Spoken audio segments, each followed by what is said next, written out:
itu sendiri pun kalau perlu kita buat semakan RCI juga kerana difahamkan sekarang dalam keadaan rugi menguruskan harta-harta umat Islam yang dipindahkan daripada Taman Haji. Sekian, negara tidak akan sesekali membiarkan institusi suci ini dirobek oleh kepincangan tadbir urus maupun dijadikan bola politik yang ditendang sesuka hati oleh sesiapa pun. Okey, Assalamualaikum warahmatullahi wabarakatuh. Dan bertemu lagi ke channel saya, Jualan Channel kita. Okey, dengar tadi perbahasan yang disampaikan oleh YB Tenggara. Okey, mewakili UMNO ataupun BN. Okey, dan kita tengok okey, YB itu berkenaan memberitahu okey, laporan RCI itu bukannya terhenti sehingga tahun 2022 ataupun 2020, tapi sepatutnya disesat lagi lah sehingga sekarang. Sebab apa? Ada kes kerugian yang orang kata melampau lah. Okay, so jom saksikan video penuh bersama-sama saya. Let's go. Zas.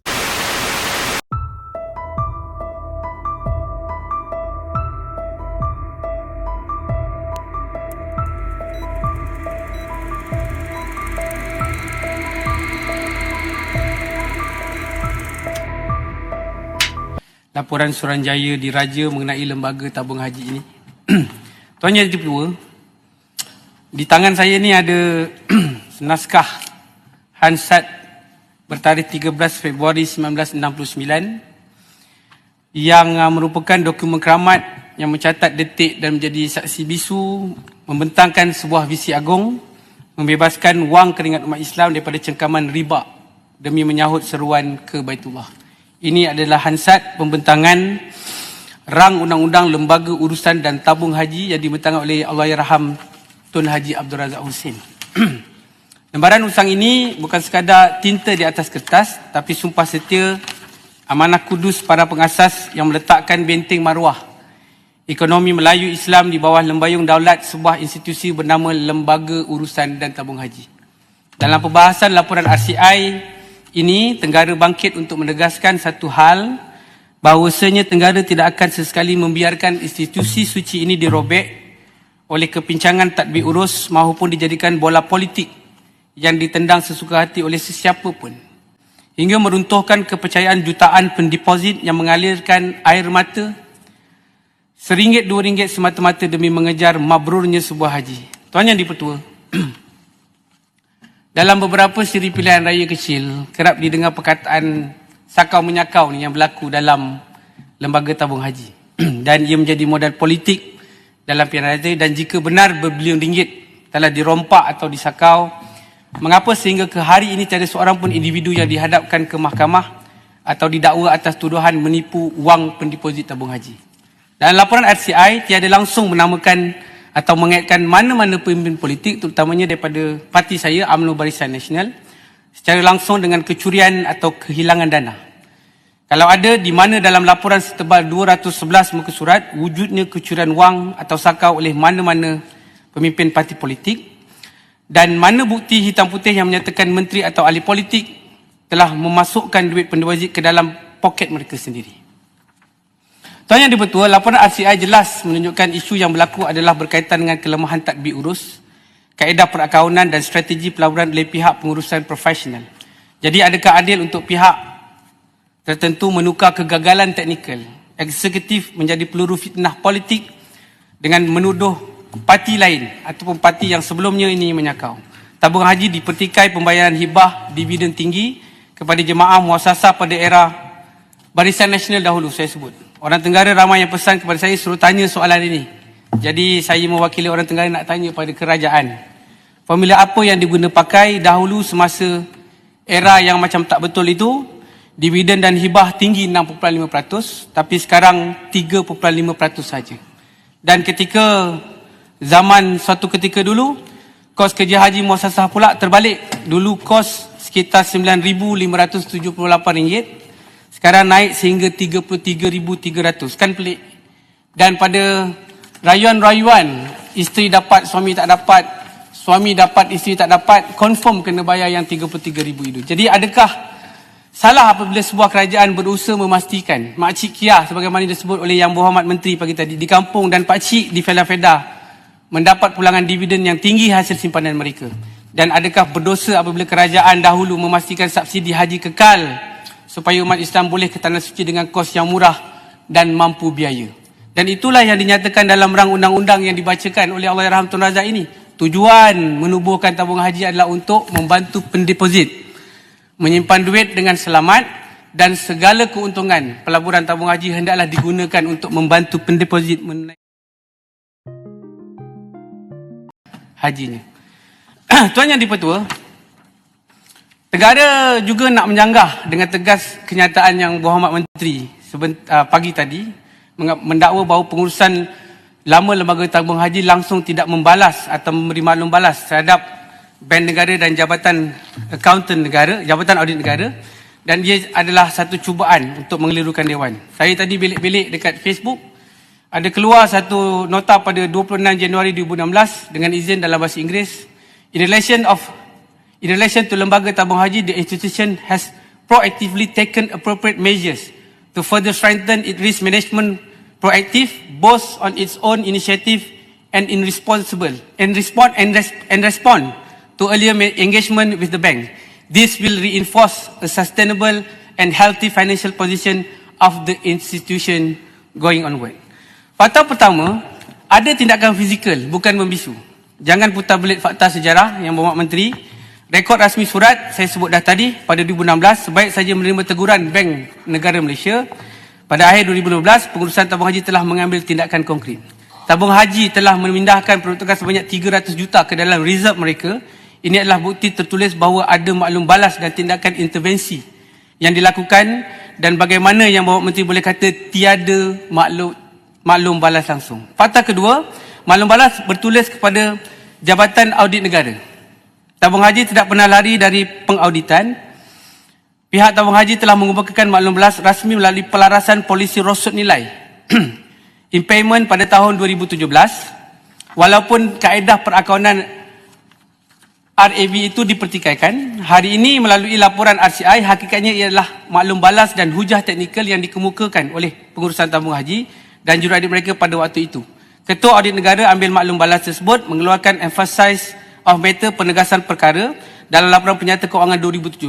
Jika TH tidak respon, pastinya tiada dokumen untuk diaudit. Tuan Yang Dipertua, janganlah kerana mahu menuding jari kepada pentadbir dan terdahulu yang Menteri sanggup menyatakan kononnya 5 siri surat amaran daripada Bank Negara. Teguran Ketua Audit Negara langsung tidak pernah diendahkan dan tiada tindakan yang diambil. Seterusnya Tuan Yang Dipertua, pelaporan RCI ini skopnya tidak boleh terhenti setakat tahun 2020 sahaja. Tenggara bercadangkan supaya ia mestilah sampai ke tahun 2026 ini. Kalau boleh ia, sebab dalam RCI ini perkara yang paling penting sekali adalah tentang langkah-langkah mitigasi pembaikan syur yang ingin dilaksanakan bagi menyelamatkan tabung haji. Berdasarkan dapatan akhir RCI, terdapat 4 cadangan alternatif yang telah dipertimbangkan untuk memulihkan kedudukan kewangan tabung haji. Boleh dilihat pada muka surat 115 hingga 117 dalam buku laporan RCI. 1. Suntikan dana geran terus oleh kerajaan. 2. Aktifkan jaminan kerajaan berdasarkan Seksyen 24 Akta 535. Ketiga, wujudkan aset tertunda. Dan keempat, memindahkan aset kurang berdaya saing kepada SPV untuk pemulihan tabung haji. Pada akhirnya, Kabinet memilih cadangan yang keempat. Dengan menubuhkan SPV, iaitu urus harta jemaah sedang berehat, dan ramai telah menyebut dalam Dewan ini. Dan UJSB mengambil alih aset yang dikatakan bermasalah bernilai 9.63 bilion. Ganti dengan instrumen suku kupon sifar bernilai 19.9 bilion bagi mencantikkan buku akaun. Kerajaan mengeluarkan 2 siri sukuk dengan sokongan jaminan kerajaan bagi menggantikan nilai aset untuk tutup defisit kewangan dan membolehkan tabung haji mengisytiharkan hibah, yakni keuntungan kepada pendeposit. Adakah masalah ini benar-benar selesai atau ia sekadar disorokkan di bawah permaidani MOF sebagai hutang jangka panjang? Mengapakah sebanyak 29 aset hartanah bernilai tinggi dan 106 pegangan equity strategik milik mutlak tabung haji perlu dipindahkan keluar secara tergesa-gesa? Siapa sebenarnya yang untung daripada pemindahan ini? Pendeposit kampung atau pasaran korporat? Sukuk seri 1 berjumlah 10 bilion, nilai nominal 13.2 bilion untuk tempoh 7 tahun dengan yield to maturity 4.05% setahun. Sukuk Seri 2 berjumlah 96 bilion, nilai nominal 14.3 bilion untuk tempoh 10 tahun dengan yield to maturity 4.10% setahun. Sukuk Seri 1 yang sepatutnya matang pada Mei 2026 tahun ini. Negara nak tanya kepada kerajaan, sukuk 1 ini dah matang, kerajaan dah habis bayar ke belum kepada tabung haji? Jika belum bayar, kenapa tak bayar lagi? Tenggara dapat makluman hanya 300 juta, 100 juta pada 2019 dan 200 juta pada 2020 dibayar daripada keseluruhan jumlah 10 bilion ringgit yang telah ditetapkan. Jadi kalau benda ini benar, Tenggara nak bagi tahu adakah kerajaan masih berhutang dengan tabung haji sebanyak 9.7 bilion yang patut dibayar pada Mei 2026 tapi masih belum berbuat. Demikian. Tuan Yang Dipertua, RCI telah mengeluarkan beberapa syur kepada UGSB sebagai flexibility untuk tebus sukuk. Syur telah dibuat tetapi pelaksanaannya masih gagal. Apakah syur yang diberikan? Ada pada muka surat 125 dokumen ini. Pertama, dengan tunai. Kedua, pemindahan semula aset-aset lembaga tabung haji. Dan ketiga, pemindahan aset-aset kerajaan. Berdasarkan syur yang dikeluarkan RCI, Tenggara nak tanya lagi kepada kerajaan, kenapa perlu pelanjutan tempoh matang sukuk Seri 1 yang sepatutnya matang Mei 2026 tetapi dilanjutkan 10 tahun lagi? Adakah kerajaan nak menyebabkan masalah lembaga tabung haji berterusan sehingga 2039? Tenggara nak tanya ke mana perginya peruntukan tahunan lebih 1 bilion setahun yang telah disediakan oleh kerajaan-kerajaan terdahulu sejak tahun 2019 khusus untuk menebus sukuk-sukuk berkenaan. Tuan Yang Terma, Tuan Yang Dipertua, berdasarkan penyelidikan yang Tenggara buat, minta masih sikit lagi, Tuan Yang Bertua, betulkan jika salah, syarikat SPB ini namanya Urus Harta Jemaah Sidang Berhad. Siapakah pasukan pengurus SPB ini? Apakah statusnya sekarang? Adakah rugi, untung atau membiak harta tabung haji yang diuruskannya? Dan Tenggara nak tanya pada kerajaan, dan adakah UGSB ini juga perlu diaudit? Adakah tidak adil audit sehingga 2020 sahaja, sedangkan tempoh selepas itu pun banyak transaksi yang diragui, terutamanya yang melibatkan terbitan sukuk yang dibayar. Tenggara dapat maklumat, UGSB lepas ambil alih aset tabung haji, they making money. Tenggara ada dengar dakwaan UGSB untung, mampu bayar bonus kepada pegawainya sedangkan aset yang diambil adalah daripada tabung haji. Dan Tenggara turut nak jawapan jujur daripada kerajaan sedikit, Tuan Yang Bertua, benarkah dakwaan UGSB diurus dan pentadbiran dilaksanakan menerusi Pro-Khas Sidang Berhad? Sedia kepakaran urus aset yang dibedakan. Jika benar, di manakah sensitiviti kerajaan sebelum ini? Kerajaan yang menguruskan ni PH1.0 pada ketika itu apabila urus tadbir aset-aset saji Islam diteraju oleh kepimpinan yang bukan Islam. Adakah terdapat agenda sebalik itu? Dan akhirnya adalah aset institusi ini hampir tergadai kepada bukan Islam. Ini disebut dalam dewan ini. Ini bukan fitnah, bukan rekaan dan bukan modal politik kosong dan tak ada niat langsung pun untuk perkauman. Hansard Dewan Rakyat 22 Julai 2020 jelas merakamkan pengesahan rasmi bahawa Pelan Pelupusan 76.2% tanah ladang milik Tabung Haji Plantation berlaku pada 2019. Tapi berjaya disekat. Kalau tidak berjaya disekat, saya pun tak tahu apa yang berlaku. Dalam Hansard 8 Disember 2020 pula terbongkar surat unit perancang ekonomi, kini Kementerian Ekonomi, mendedahkan bahawa tanah subur seluas 6,514 hektar di Sarawak hampir diserahkan secara murah 170 juta kepada syarikat swasta Tomako Plantation. Siapa Tomako Plantation ini? Syarikat swasta bukan Bumi Putra, syarikat perniagaan keluarga Family Owned Business berpangkalan di Lahad Datu Sabah, dipimpin oleh Frank Lim, pengarah urusan. Kalau tak percaya boleh semak di mana-mana laman sosial. Dan akhirnya Tuan Yang Dipertua, sedikit daripada saya sebagai penambahan untuk penggulungan. Ini bukan serangan peribadi terhadap persoalan serius yang menyentuh kredibiliti dan integriti RCI. Pelantikan Tan Sri Abdul Rashid Hussein sebagai pengurusi tabung haji selepas beliau menjadi pesuruhjaya RCI menimbulkan syak wasangka yang tidak boleh dipandang ringan. Rakyat berhak tahu bila pelantikan itu dirancang, siapa mencadangkan dan sama ada ia sudah dibayangkan ketika siasatan masih berjalan. Lebih membimbangkan siapa yang membentangkan dapatan RCI kepada Kabinet. Adakah badan siasatan sendiri atau pihak yang kemudian mengetuai institusi yang disiasat? Tabung haji boleh memberi penjelasan, tetapi jangan sampai pihak yang disiasat atau berkepentingan tampil seolah-olah menjadi jurucakap kepada hasil siasatan. Garisan antara penyiasatan dan yang disiasat tidak boleh kabur. RCI ialah badan diraja yang mesti bebas dan telus. Akhirnya, sebagai penggulungan, saya ingin menyebut firman Allah SWT, 3 firman yang berhormat Tuan Yang Dipertua. Pertama daripada surah Az-Zariyat ayat 10. A'udzubillahi minasyaitonirrajim. Bismillahirrahmanirrahim. Kutilal kharrasun. Celaka dan terkutuklah orang-orang yang banyak berdosa. Kedua, Al-Baqarah ayat 9. Yahda'una illa anfusahum wa ma yash'urun. Mereka hendak menipu Allah dan orang yang beriman padahal mereka hanya menipu dirinya sendiri tanpa mereka sedari. Dan yang ketiga, wala talbisul haqq bil batil wa taqtumul haqq wa antum ta'lamun. Dan janganlah kamu campur adukkan yang benar dan hak dengan yang salah, yakni yang batil. Janganlah kamu sembunyikan kebenaran itu sedangkan kamu mengetahuinya. Sebagai kesimpulan, Tuan Yang Bertua, Tenggara cadangkan dua hal. Pertama, RCI 2.0 jika boleh dengan izin tuanku. Dan keduanya, UJSB itu sendiri pun kalau perlu kita buat semakan RCI juga kerana difahamkan sekarang dalam keadaan rugi menguruskan harta-harta umat Islam yang dipindahkan daripada Taman Haji. Sekian. Assalamualaikum warahmatullahi wabarakatuh. Terima kasih Tuan Yang Bertua. Okay guys, so kau tengok video yang baru hasil dalam 10 ke 15 minit itu. Okay. Macam mana perbahasan yang disampaikan oleh YB Tenggara. Okay, kita tengok yang ni baru contoh. Okay, salah satu contoh ataupun antara contoh yang sepatutnya rakyat mahu lihat.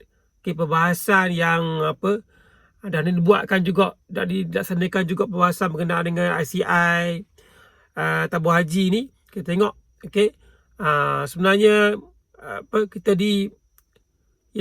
kita momokkan dengan berkenaan dengan perkataan sakau-sakau kan. Kita faham lah, sepatutnya kita kena faham, tahu faham sebenarnya lembaga tabung haji lah yang dulu tubuhkan untuk kepentingan rakyat Islam lah, rakyat Melayu Islam yang nak pergi ke membuat simpanan untuk memudahkan lah untuk pergi ke menunaikan haji. Dan kita tengok mungkin ada telusan ataupun ketidak betul pentadbiran yang dilaksanakan dan mengakibatkan tabung haji mengalami mengalami kerugian lah kan. Dan selepas tu kita tengok sehingga sekarang apabila kerajaan ada yang diterajui oleh kementerian atau iaitu Menteri Kewangan Lee Guan Eng akan ada menubuhkan satu syarikat. Dan kita tengok kat situ ada berlakunya ketidakketelusan ataupun kerugian yang melampau lah. Okay, apabila aset-aset tabung haji dijual tapi pulangan tu tak sepatutnya mendapat seperti yang telah dijanjikan lah. Okay, dan menimbulkan kerugian lah sehingga sekarang. So apakah pengetahuan berkenaan video ni?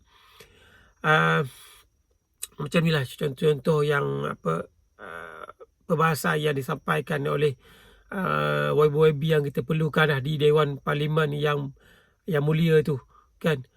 Janganlah sampaikan satu isu tu nak dibangkitkan dan boleh menimbulkan perasaan sakit hati dan menimbulkan ketidakstabilan lah, menimbulkan ketidakamanan lah kan.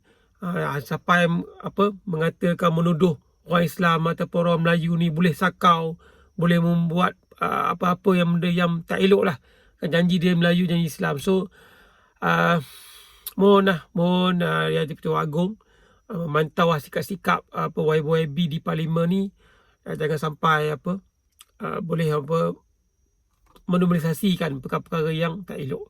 So setakat itu saja perkongsian saya untuk kali ini. Jangan lupa subscribe video saya, tinggalkan komen kat bawah. Saya berjumpa lagi video yang kata. Assalamualaikum warahmatullahi wabarakatuh. Bye bye.